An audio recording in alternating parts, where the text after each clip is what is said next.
बर्दियातिर यस्तो भइरहेछ मौसम दामी छ चिल पारामा सुत्थे चिल पारामा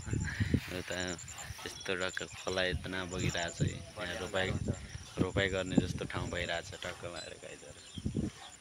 यही त प्रकाश बसिरहेछन् उनले अनुगमन गर्दैछन् बर्दिया यस्तो छ मौसम बर्दियातिर एकदम रमाइलो एकदम रमणीय वातावरण प्रकाशको निवास बन्दैछ भर्खर यहाँ चाहिँ अब मलाई त्यो घर जस्तै भयो भने बोलाउँछन् ट्याक्क त्यो जस्तो भयो भने होइन भयो भने बोलाउँछन् प्रसिद्ध र तिम्रो नजिक नै रहेछन् नि राजा यो भ्लग हेर्नेलाई जतिले यसो हल्का 11 जनाहरू हुनुहुन्छ सब्सक्राइब यस्तो हेरिदिने होला बेला बेलामा टुच्च लाएर अनि टक्क लाएर आउनेछ मजाको भ्लग सहित सबै उपस्थित हुनेछौँ हामी